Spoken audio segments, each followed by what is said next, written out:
Hello વિદ્યાર્થી મિત્રો,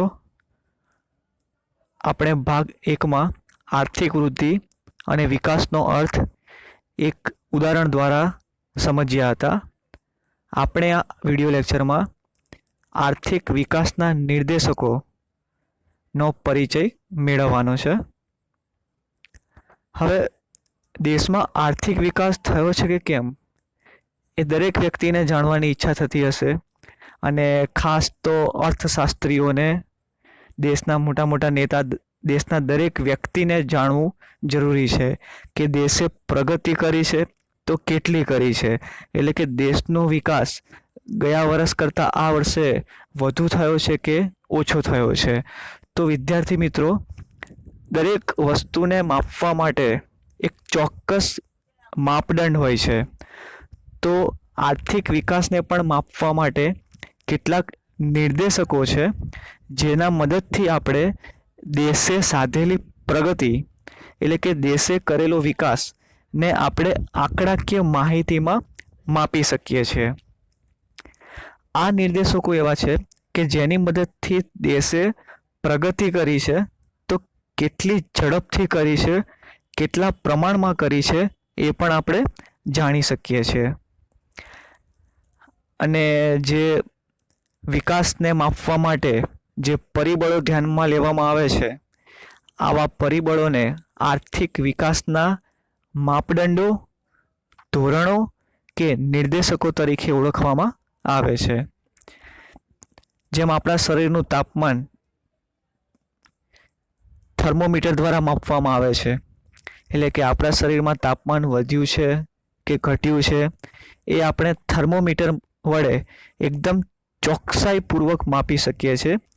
તેવી જ રીતે જે આર્થિક વિકાસના નિર્દેશકો છે એ આપણા દેશે સાધેલી પ્રગતિને એક ચોક્કસ રીતે માપી શકે છે. તો આપણે આ વિડીયોની અંદર આર્થિક વિકાસ માપવાના નિર્દેશકો જોવાના છે. દેશે કરેલો આર્થિક વિકાસ માપવા માટે 4 નિર્દેશકો છે, જેની મદદથી દેશ કેટલી પ્રગતિ કરી છે, કેટલો વિકાસ કર્યો છે, કેટલી ઝડપથી વિકાસ કર્યો છે એ માપી શકાય છે. કે વાત કરીએ પ્રમાણે કે શરીરમાં તાપમાન જાળવવા માટે થર્મોમીટરનો ઉપયોગ થાય છે, તેનાથી આપણા શરીરના તાપમાનની ગતિ ખબર પડે છે. તેવી જ રીતે આ જે 4 નિર્દેશકો છે એની મદદથી દેશનો કેટલો વિકાસ થયો છે એની ગતિ ખબર પડે છે. સૌથી પહેલાં છે રાષ્ટ્રીય આવકનો વૃદ્ધિ દર, ત્યારબાદ માથાદીઠ આવકનો વૃદ્ધિ દર, જીવનની ભૌતિક ગુણવત્તા જેને PQLI કહેવામાં આવે છે, જેના વિશે આપણે ડિટેલમાં ભાગ 3માં અભ્યાસ કરીશું. માનવ વિકાસ આંક, હ્યુમન ડેવલપમેન્ટ ઇન્ડેક્સ HDI. તો આ 4 નિર્દેશકો એવા છે જેની મદદથી દેશે કેટલો વિકાસ કર્યો છે તે જાણી શકાય છે. રાષ્ટ્રીય આવકનો વૃદ્ધિ દરથી, માથાદીઠ આવકના વૃદ્ધિ દરથી, જીવનની ભૌતિક ગુણવત્તા અને માનવ વિકાસ આંક. આ વિડીયોમાં આપણે રાષ્ટ્રીય આવકનો વૃદ્ધિ દર અને માથાદીઠ આવકનો વૃદ્ધિ દર એના વિશે જોવાનું છે. ત્યારબાદ પછીના લેક્ચરમાં આપણે જીવનની ભૌતિક ગુણવત્તા અને માનવ વિકાસ આંક વિશે પરિચય મેળવીશું. શરૂઆત કરીએ રાષ્ટ્રીય આવકના વૃદ્ધિ દરથી. જો દેશની રાષ્ટ્રીય આવક ઊંચા દરે વધી હોય તો વિકાસનો દર ઊંચો ગણાય. જો દેશની રાષ્ટ્રીય આવક નીચા દરે વધી હોય તો વિકાસનો દર મંદ ગણાય. દેખીતી વસ્તુ છે, રાષ્ટ્રીય આવક દરેક દેશની વધતી જ હોય છે, બરાબર. તો જે વિકાસશીલ દેશો છે એમની રાષ્ટ્રીય આવકમાં જે વધારો છે એ ખૂબ ઝડપથી થતો હોય છે. જેમ કે ભારત. તો આપણે ભારતનો જે રાષ્ટ્રીય આવકનો જે વૃદ્ધિ દર છે એ America, Norway, Sweden, Switzerland, Britain આ બધા દેશો કરતાં આપણો વૃદ્ધિ દર બહુ ઝડપી છે અને ઊંચો છે. એટલે આપણે એમ કહી શકીએ કે ભારત એ પ્રગતિ ઝડપથી સાધી રહ્યું છે. એટલે કે ભારત દેશનો વિકાસ ઝડપથી થઈ રહ્યો છે. એટલે જો ભારતની રાષ્ટ્રીય આવક, જે નેશનલ ઇન્કમ છે, એ જો ઊંચા દરે વધતી હોય તો કહી શકાય કે ભારતમાં વિકાસનો દર ઊંચો છે. અને જો ભારતની રાષ્ટ્રીય આવક વધતી હોય પણ બહુ ઓછા દરે વધતી હોય, 1%, 2% આવા દરે વધતી હોય, તો આપણે કહી શકાય કે ભારત એટલે કે જે તે દેશનો વિકાસનો દર મંદ છે અથવા ધીમો છે. આ માપદંડ પ્રમાણે નાણાકીય આવક નહીં પરંતુ વાસ્તવિક આવક ધ્યાનમાં લેવાતી હોવાથી રાષ્ટ્રીય આવકની બજાર ભાવે નહીં પરંતુ સ્થિર ભાવે ગણતરી કરવામાં આવે છે. આપણે 11મા ધોરણમાં જોઈ ગયા હતા કે નાણાકીય આવક કોને કહેવાય અને વાસ્તવિક આવક કોને કહેવાય. છતાં પણ એકવાર રિવાઇઝ કરી લઈએ કે નાણાકીય આવક કોને કહેવાય અને વાસ્તવિક આવક કોને કહેવાય. અને ધ્યાન રાખજો, ભારતની રાષ્ટ્રીય આવક માપવામાં વાસ્તવિક આવક ધ્યાનમાં લેવાય છે, ના કે નાણાકીય આવક. તો પહેલાં બંનેનું બાયફર્ગેશન જોઈ લઈએ, પછી આપણે આગળ જોઈશું. અહીંયા એક તમને એક એક્ઝામ્પલ આપેલું છે. આ એક્ઝામ્પલ હાઇપોથેટિકલ છે, એટલે કે જસ્ટ અનુમાન ઉપર આધારિત છે. એની અંદર મેં તમને 2 વર્ષના ભાવ આપેલા છે, 2011-12 અને 2019-20. હવે મેં 2011-12 એટલા માટે લીધું છે, તમારી જાણકારી માટે કહી દઉં કે આપણા ભારતની જે રાષ્ટ્રીય આવક માપવામાં આવે છે, એટલે એને જ્યારે આપણે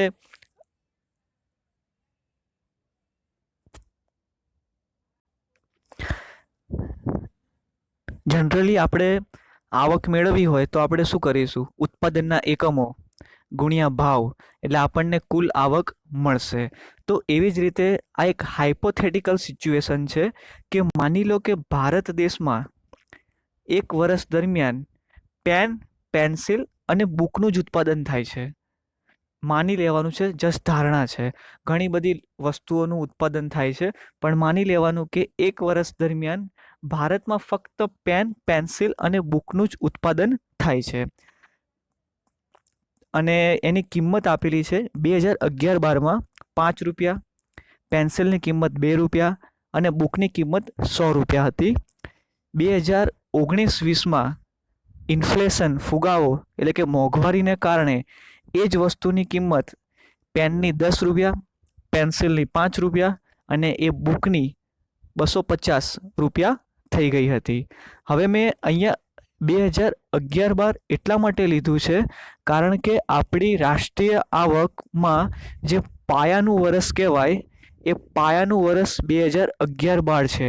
એટલે ભારતમાં અત્યારે જે પણ વસ્તુનું ઉત્પાદન થાય છે એને અત્યારના ભાવે મલ્ટીપ્લાય નથી કરવાના, એ પાયાના વર્ષ એટલે કે 2011-12માં શું ભાવ હતા એ ભાવે મલ્ટિપ્લિકેશન કરવાનું છે.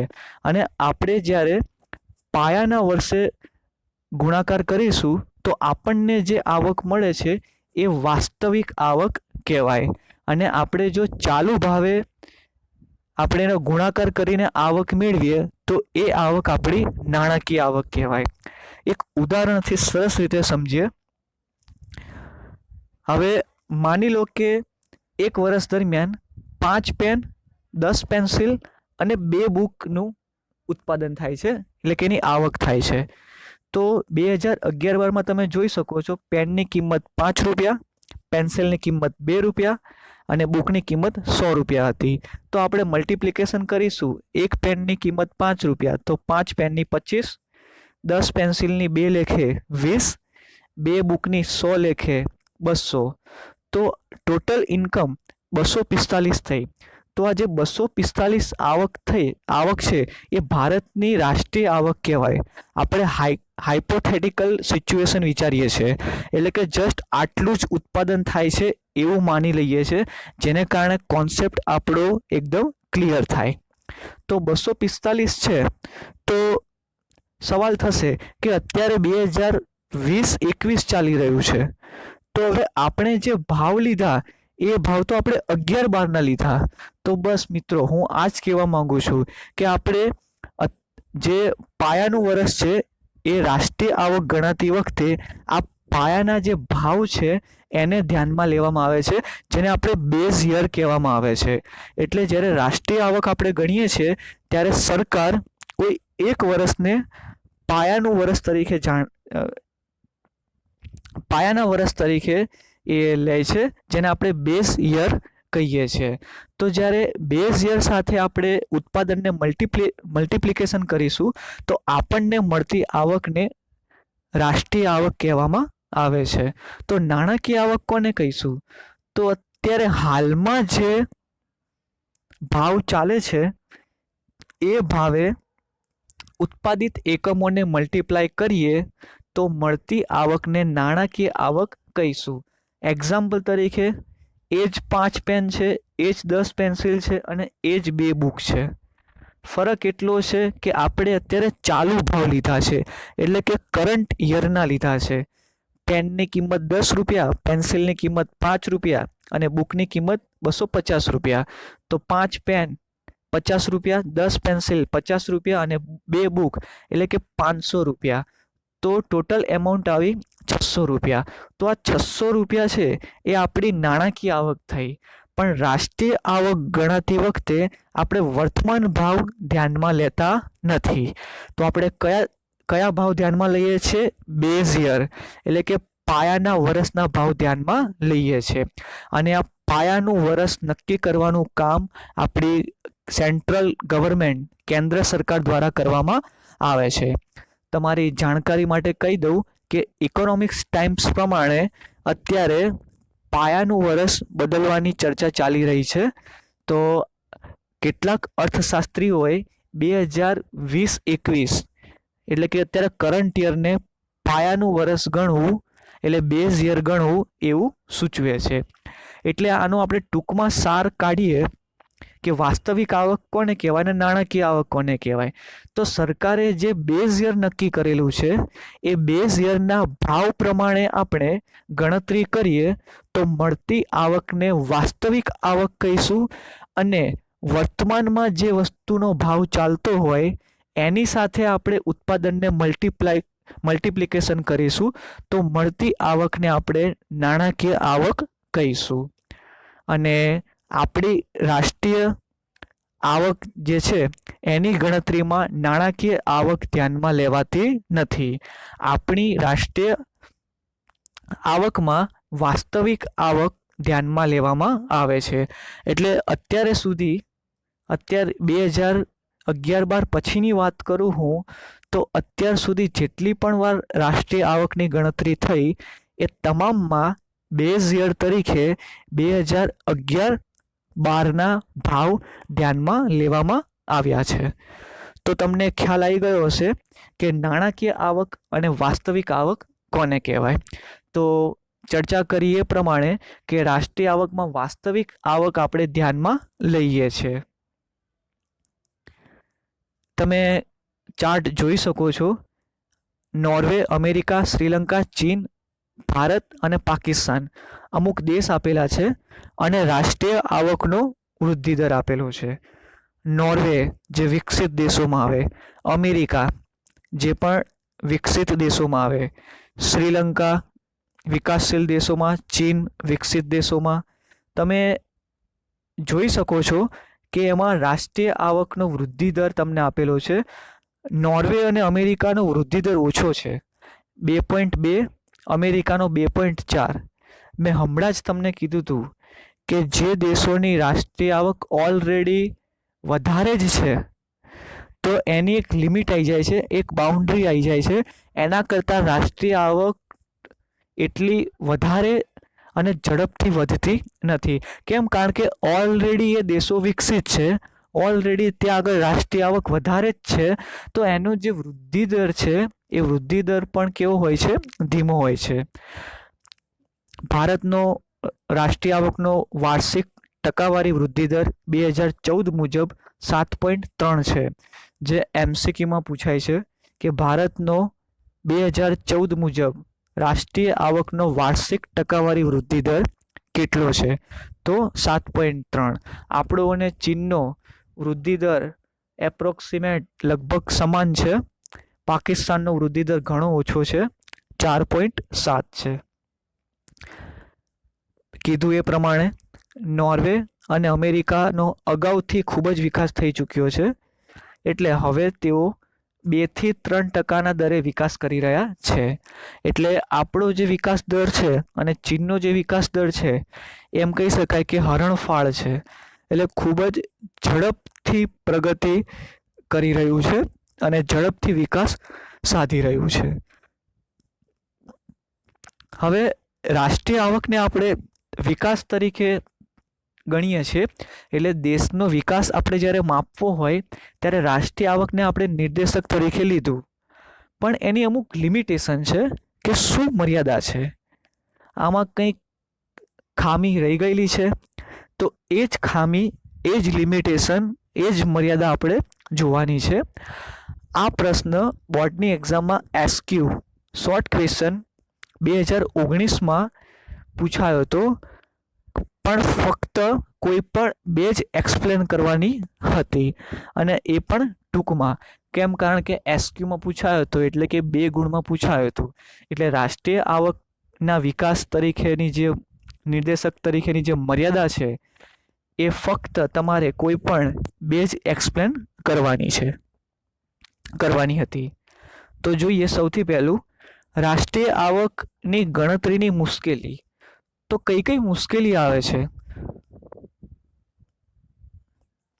તો બેવડી ગણતરી. એ 11મા ધોરણમાં આપણે અભ્યાસ કર્યો હતો કે બેવડી ગણતરી કઈ રીતે થાય છે.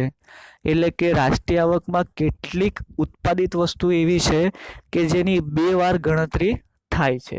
સપોઝ લોખંડ છે, તો લોખંડ જ્યારે ઉત્પાદિત થાય છે તો ત્યારે રાષ્ટ્રીય આવકમાં ગણાઈ જાય છે. હવે એ લોખંડમાંથી જ્યારે કોઈ મશીન બને છે, કોઈ યંત્ર બને છે, તો એ યંત્રને પણ રાષ્ટ્રીય આવકમાં ધ્યાનમાં લેવામાં આવે છે.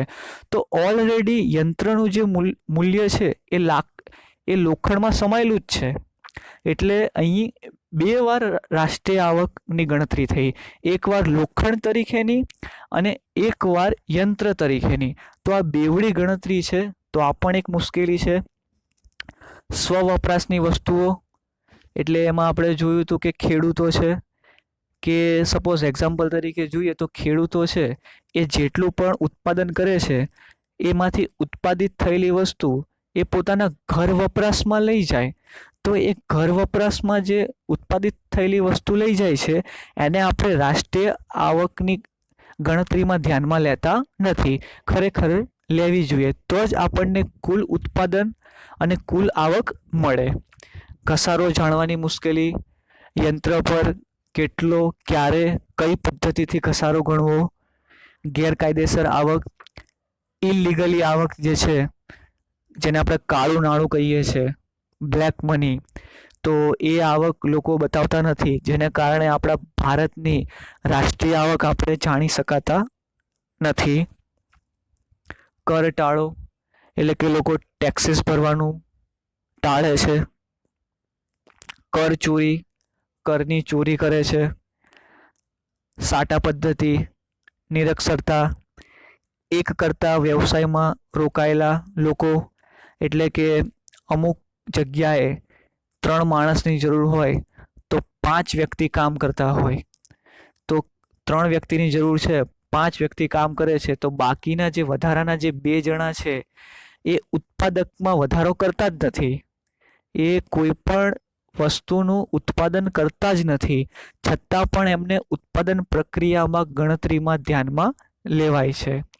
તો આવા કેટલાક કારણો છે જેની મદદથી આપણે સાચો રાષ્ટ્રીય આવકનો વૃદ્ધિ દર જાણી શકાતો નથી.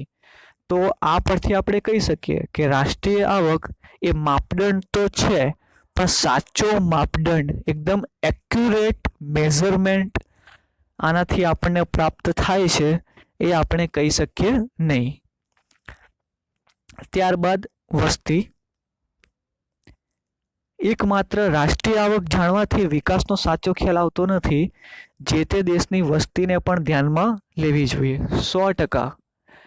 ખાલી રાષ્ટ્રીય આવક જાણવાથી દેશે વિકાસ કર્યો છે એ આપણે એકદમ શ્યોરિટી સાથે ના કહી શકાય. કેમ? કારણ કે સાથે સાથે વસ્તી પણ આપણે ધ્યાનમાં લેવી જોઈએ. એક એક્ઝામ્પલથી જોઈએ. એ એન્ડ બી, એક એ નામનો દેશ છે અને એક બી નામનો દેશ છે. એની જે રાષ્ટ્રીય આવક છે એ બી કરતાં થોડીક જ ઓછી છે, બહુ ઓછી નહીં, ફક્ત થોડીક જ ઓછી છે. અને બીની જે રાષ્ટ્રીય આવક છે એ કરતાં થોડી વધારે છે. એટલે બંને એ અને બીમાં બંનેમાં 5% ફેર છે, એવું ખાલી અંદાજો લગાવો. એટલે એની રાષ્ટ્રીય આવક બી કરતાં ઓછી છે અને બીની રાષ્ટ્રીય આવક એ કરતાં વધારે છે. તો શું આપણે એમ કહી શકીશું કે બી નામના દેશે વિકાસ સાધ્યો છે? તો આ વસ્તુ ખોટી છે. આપણે ખાલી રાષ્ટ્રીય આવકથી એમ ના કહી શકીએ કે બી નામના દેશે એ કરતાં વધારે વિકાસ સાધ્યો છે. કેમ? કારણ કે બી નામનો દેશ છે એની રાષ્ટ્રીય આવક તો વધે છે, પરંતુ સાથે સાથે વસ્તીમાં ખૂબ જ ઝડપથી વધારો થાય છે. અને જ્યારે એ નામના દેશમાં એટલી ઝડપથી વસ્તી વધતી નથી. તો આપણે એમ ના કહી શકીએ કે બી દેશનો વિકાસ એ ખૂબ જ ઝડપથી થઈ રહ્યો છે અથવા બી નામના દેશે વિકાસ સાધ્યો છે. તો ઇન શોર્ટ આ પોઈન્ટ આપણને એવું કહેવા માંગે છે કે રાષ્ટ્રીય આવકની આપણે જ્યારે વિકાસ તરીકે લઈએ છીએ ગણતરીમાં એક મેઝરમેન્ટ તરીકે, તો રાષ્ટ્રીય આવક વસ્તીને ધ્યાનમાં લેતું નથી. અને ખરેખર જ્યારે રાષ્ટ્રીય આવક એટલે કે જ્યારે દેશનો વિકાસ સાધવાની વાત આવે ત્યારે આપણે વસ્તીને આપણે ધ્યાનમાં લેવી જોઈએ. ત્યારબાદ રાષ્ટ્રીય આવકની ગણવાની જુદી જુદી પદ્ધતિઓ. આપણે 11મા ધોરણમાં જોઈ ચૂક્યા કે રાષ્ટ્રીય આવક ગણવાની જુદી જુદી પદ્ધતિ છે. એમાં ઉત્પાદનની પદ્ધતિ, આવકની પદ્ધતિ અને ખર્ચની પદ્ધતિ. તો આ 3 પદ્ધતિઓ છે, જે 3 પદ્ધતિની મદદથી આપણે રાષ્ટ્રીય આવકની ગણતરી કરી શકીએ છીએ. પરંતુ આ 3 પદ્ધતિ એકબીજામાં બહુ વિપરીત છે. એટલે જો ઉત્પાદનની પદ્ધતિથી આપણે રાષ્ટ્રીય આવક ગણીએ તો કંઈક જુદી આવે, આવકની પદ્ધતિથી રાષ્ટ્રીય આવક ગણીએ તો કંઈક જુદી આવે, અને ખર્ચની પદ્ધતિથી રાષ્ટ્રીય આવક ગણીએ તો એ પણ કંઈક જુદી આવે.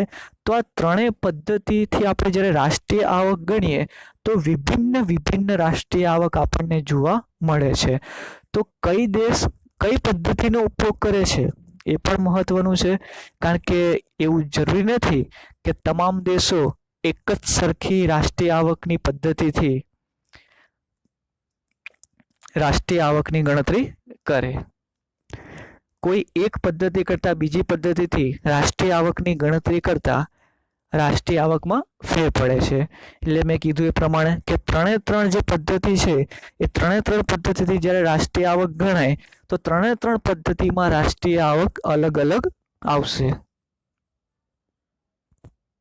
દેશોની જુદી જુદી પદ્ધતિથી રાષ્ટ્રીય આવક ગણતા હોવાથી રાષ્ટ્રીય આવકની આંતરરાષ્ટ્રીય તુલનાનું કાર્ય મુશ્કેલ બને છે. એટલે જ્યારે આપણે ઇન્ટરનેશનલ લેવલ પર કમ્પેરિઝન કરીએ ત્યારે રાષ્ટ્રીય આવકથી આપણે કયા દેશે કેટલો વિકાસ સાધ્યો છે એ આપણે એકદમ એક્યુરેટ જાણી શકાય નહીં. કારણ કે દરેક દેશની રાષ્ટ્રીય આવક માપવાની પદ્ધતિ જુદી જુદી હોય. તો આ પણ એક રાષ્ટ્રીય આવકની મર્યાદા છે કે ખાલી રાષ્ટ્રીય આવકથી આપણે વિકાસને કયા દેશે કેટલો વિકાસ કર્યો છે એ જાણી શકતા નથી. તો આ વિકાસની મર્યાદાઓ હતી. હવે આપણે માથાદીઠ આવક, જે આર્થિક વિકાસના નિર્દેશક તરીકે બીજું નિર્દેશક છે. જેમ રાષ્ટ્રીય આવકની મદદથી દેશે કેટલો વિકાસ કર્યો છે એ જાણી શકાય છે, તેવી જ રીતે માથાદીઠ આવક વડે પણ દેશે કેટલો વિકાસ સાધ્યો છે તે આપણે જાણી શકીએ છીએ. આ નિર્દેશકની મદદ મુજબ જો દેશની માથાદીઠ વાસ્તવિક આવકમાં લાંબા ગાળા સુધી સતત વધારો થતો રહે તો આર્થિક વિકાસ થયો છે એમ કહેવાય. VSQની અંદર 2020 એટલે કે રિસેન્ટલી માર્ચ 2020ની અંદર એક ગુણની અંદર પ્રશ્ન પૂછાયો હતો, માથાદીઠ આવક કોને કહે છે? તમને બધાને આઈડિયા હશે જ, પર કેપિટા ઇન્કમ જેને આપણે કહીએ છીએ માથાદીઠ આવક. નામ પરથી જ ખબર પડી જાય છે માથાદીઠ આવક એટલે દેશની કુલ રાષ્ટ્રીય આવક છે એ આવકને વસ્તી વડે ભાગવામાં આવે તો જે સરેરાશ આવક આપણને મળે છે એને માથાદીઠ આવક કહેવાય. સપોઝ એક્ઝામ્પલ તરીકે જોઈએ કે આપણા ફેમિલીમાં 4 જણા છે. હવે એ 4 જણામાંથી કમાવનાર એક જ પર્સન છે, એક જ વ્યક્તિ છે, એની ઇન્કમ 20,000 છે.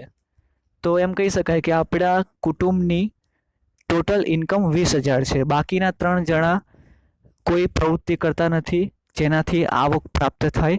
એક જ માત્ર સાધન છે અને આપણી કુટુંબની એક જ પર્સન કમાય છે અને કુટુંબની આવક 20,000 છે. ફેમિલીમાં મેમ્બર 4 જણા છે તો 20,000 એ કુલ આવક ભાગ્યા સભ્યો કેટલા છે તો 4. તો 20,000 ભાગ્યા 4 તો 5,000.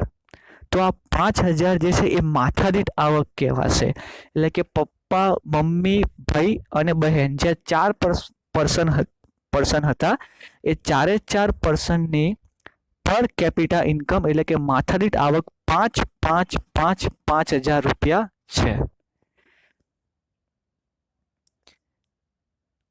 એક આ પોઈન્ટ ધ્યાનમાં રાખજો જે મે બી VSQ MCQમાં પૂછાઈ શકે છે કે યુનાઇટેડ નેશન્સના મતે એટલે કે યુનાઇટેડ નેશન્સના જે એક્સપર્ટ ટીમ છે એ એક્સપર્ટ ટીમ માથાદીઠ આવકનો જે નિર્દેશક છે એને સ્વીકારવાની હિમાયત કરે છે. એટલે કે રાષ્ટ્રીય આવકનો જે માપદંડ હતો એ તો આપણે જોયું કે એની લિમિટેશન હતી. રાષ્ટ્રીય આવકની લિમિટેશન છે પણ રાષ્ટ્રીય આવક કરતાં માથાદીઠ આવક એ બેટર છે.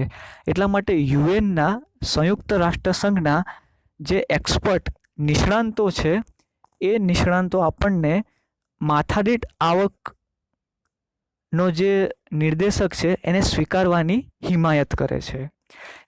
કેમ? કારણ કે રાષ્ટ્રીય આવકમાં આપણે જોયું કે વસ્તીને ધ્યાનમાં લેતું નહોતું. બીજી લિમિટેશન આપણે જોઈ હતી વસ્તી. તો જ્યારે માથાદીઠ આવક જે છે એ લિમિટેશનને અહીંયા દૂર કરે છે. એટલે કે અહીંયા વસ્તીને ધ્યાનમાં લેવામાં આવે છે. કેમ? સૂત્ર જ છે ને આપણે માથાદીઠ આવકનું. માથાદીઠ આવક આપણને કેવી રીતે મળે? તો દેશની જે કુલ રાષ્ટ્રીય આવક છે એને આપણે વસ્તી વડે ભાગીએ એટલે આપણને પ્રાપ્ત થતી આવક એ માથાદીઠ આવક છે. એટલે આપણે અહીં વસ્તીને ધ્યાનમાં લઈએ છીએ જ્યારે રાષ્ટ્રીય આવકમાં વસ્તીને ધ્યાનમાં લેતા ન હતા. અહીંયા માથાદીઠ આવકનો વૃદ્ધિ દર આપેલો છે.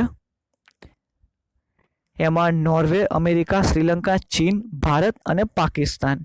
નોર્વે પ્રથમ નંબર ઉપર આવે છે જેની માથાદીઠ આવક $64,992 છે. આ તમામ જે તમે આંકડા જુઓ છો એ US ડોલરમાં છે અને સમ ખરીદ શક્તિના માપદંડ મુજબ છે. એના વિશે મેં આની પહેલાં જ રિસેન્ટલી જ લેક્ચર બનાવેલો છે. સમ ખરીદ શક્તિ કોને કહેવાય? Purchasing power parity. તો એ મુજબ નોર્વે ફર્સ્ટ નંબર પર આવે છે જેની જે માથાદીઠ રાષ્ટ્રીય આવક છે એ અધધ એટલે કે એટલી બધી વધારે છે 64,992. અને એની કમ્પેરમાં ભારતની વાત કરીએ તો ભારતની માથાદીઠ આવક પર કેપિટા ઇન્કમ 5,497 રૂપિયા છે. તો એમ કહી શકાય કે વિકસિત દેશોની કમ્પેરિઝનમાં ભારતની માથાદીઠ આવક ઘણી ઓછી છે. પણ એક બાજુ સારી પણ બાબત એ છે કે એનો જે વૃદ્ધિ દર છે એ 6% છે. એટલે એક સારી બાબત કહી શકાય કે માથાદીઠ આવક વિકસિત દેશોની કમ્પેરિઝનમાં આપણી ભલે ઓછી હોય, પણ જે એની જે વધવાની કેપેસિટી છે, એટલે એનો જે વૃદ્ધિ દર છે એ 6% છે. એટલે દર વર્ષે માથાદીઠ આવકમાં 6 થી 7% જેટલો વધારો થતો જોવા મળે છે, જે પાકિસ્તાનની કમ્પેરિઝનમાં ઘણો વધારે કહી શકાય. નોર્વે અને અમેરિકાની કમ્પેરિઝનમાં પણ આ વૃદ્ધિ દર ઘણો વધારે કહી શકાય. હવે આપણા ભારતમાં માથાદીઠ આવક જે છે એ આટલી ઓછી કેમ છે? તો એનું એક કારણ આ બી છે કે આપણે જ્યારે વસ્તીને ભાગીએ છીએ ત્યારે જે આવક મળે છે આપણને સરેરાશ આવક મળે છે. તો ભારતની વસ્તી તમે આપ જાણો જ છો કે અત્યારે હાલ આંકડા મુજબ અંદાજિત 137 કરોડની આજુબાજુ માનવામાં આવે છે. તો આટલી બધી વસ્તી, જો રાષ્ટ્રીય આવકને આપણે આટલી બધી વસ્તી વડે ભાગીએ તો સ્વાભાવિક છે કે જે મળતી આવક જે છે, મળતી જે સરેરાશ છે એ ખૂબ જ ઓછી આવવાની છે. જ્યારે વિકસિત દેશોની અંદર એમની જે વસ્તી છે એ એટલા દરે વધતી નથી અને જે એમની આવક છે એ ખૂબ જ વધારે હોય છે. તો એટલા માટે ત્યાં આગળની માથાદીઠ આવક ખૂબ જ વધારે આવે છે.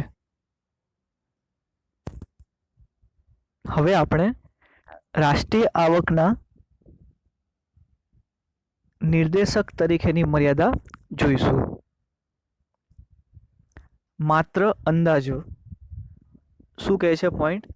તો દેશની રાષ્ટ્રીય આવક દર વર્ષે ગણાય છે, તેથી તેના આંકડા આપણને લગભગ સાચા મળે, પરંતુ દેશની વસ્તી દર વર્ષે ગણાતી નથી. આપણે જાણીએ છીએ કે ભારતની વસ્તી દર 10 વર્ષે ગણાય છે.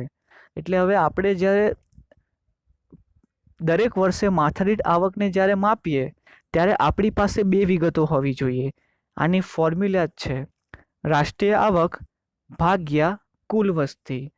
તો રાષ્ટ્રીય આવકના આંકડાઓ તો આપણી પાસે દર વર્ષે અવેલેબલ હશે જ, પણ શું વસ્તીના આંકડા આપણી પાસે ચોક્કસ અવેલેબલ હશે?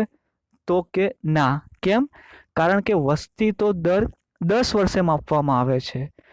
તો એક ક્વેશ્ચન માર્ક છે.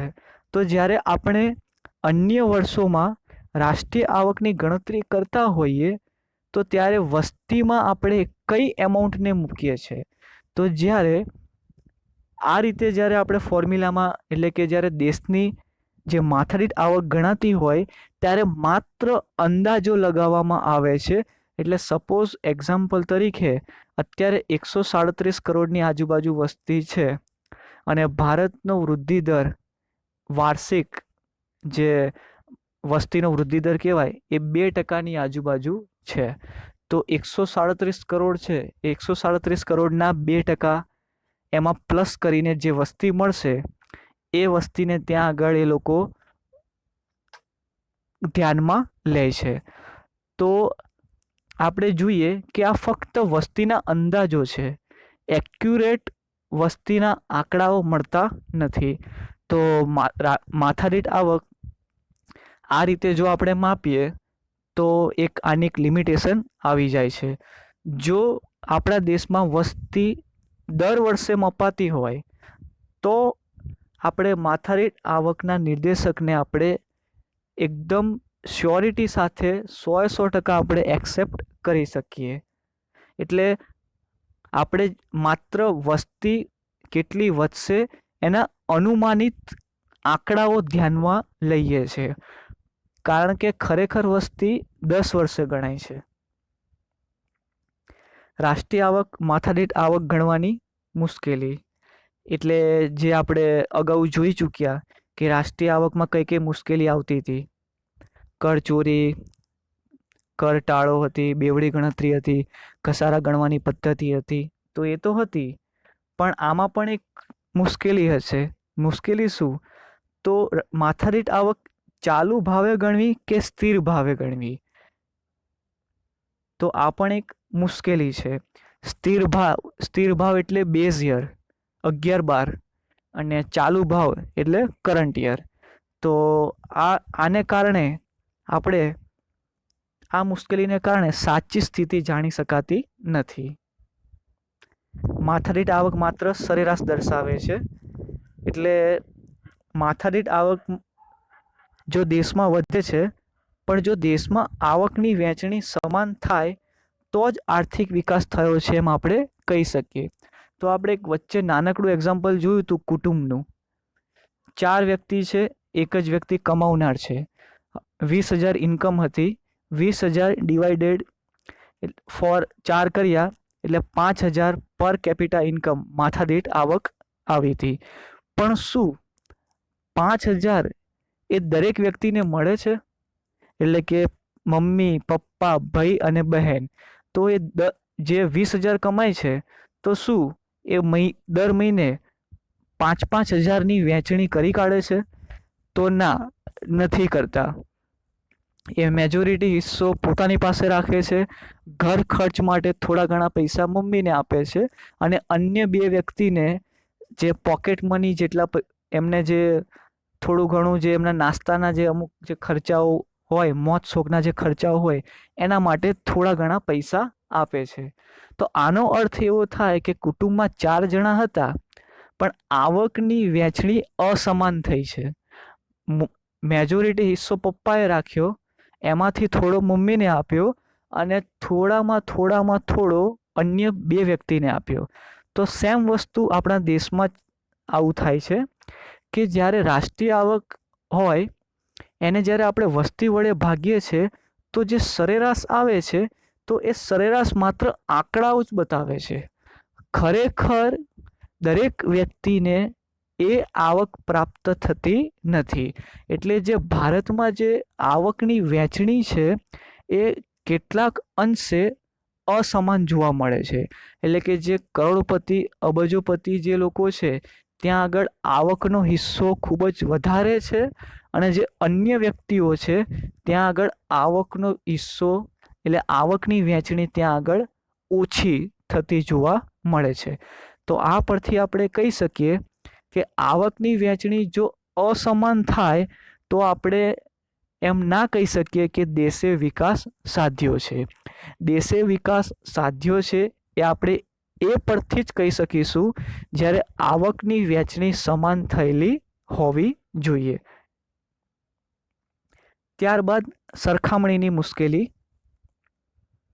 દુનિયાના દેશોની માથાદીઠ આવક જે તે ચલણમાં દર્શાવેલી હોય છે. એટલે કે ભારતની માથાદીઠ આવક રૂપિયામાં હોય, અમેરિકાની અમેરિકન ડોલરમાં હોય, ઓસ્ટ્રેલિયાની ઓસ્ટ્રેલિયન ડોલરમાં હોય.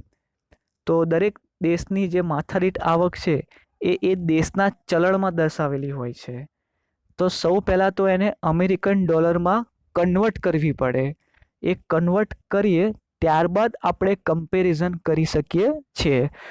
વિધાઉટ કન્વર્ટ આપણે કોઈ પણ દેશ સાથે આપણી માથાદીઠ આવકને કમ્પેરિઝન કરી શકાતી નથી.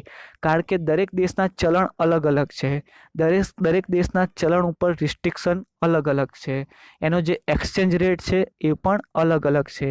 એટલે જ્યારે કમ્પેરિઝનની વાત આવે ત્યારે માથાદીઠ આવકને સૌથી પહેલાં અમેરિકન ડોલરમાં ફેરવવા પડે.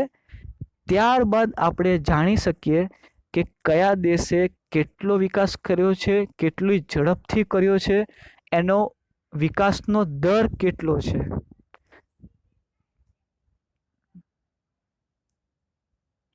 ભ્રામક નિર્દેશક. માથાદીઠ આવક જેટલી આવક દેશના બધા નાગરિકને મળે એવું હોતું નથી.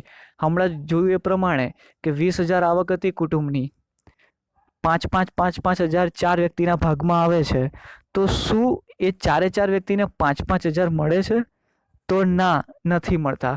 સેમ સિચ્યુએશન દેશમાં પણ જોવા મળે છે.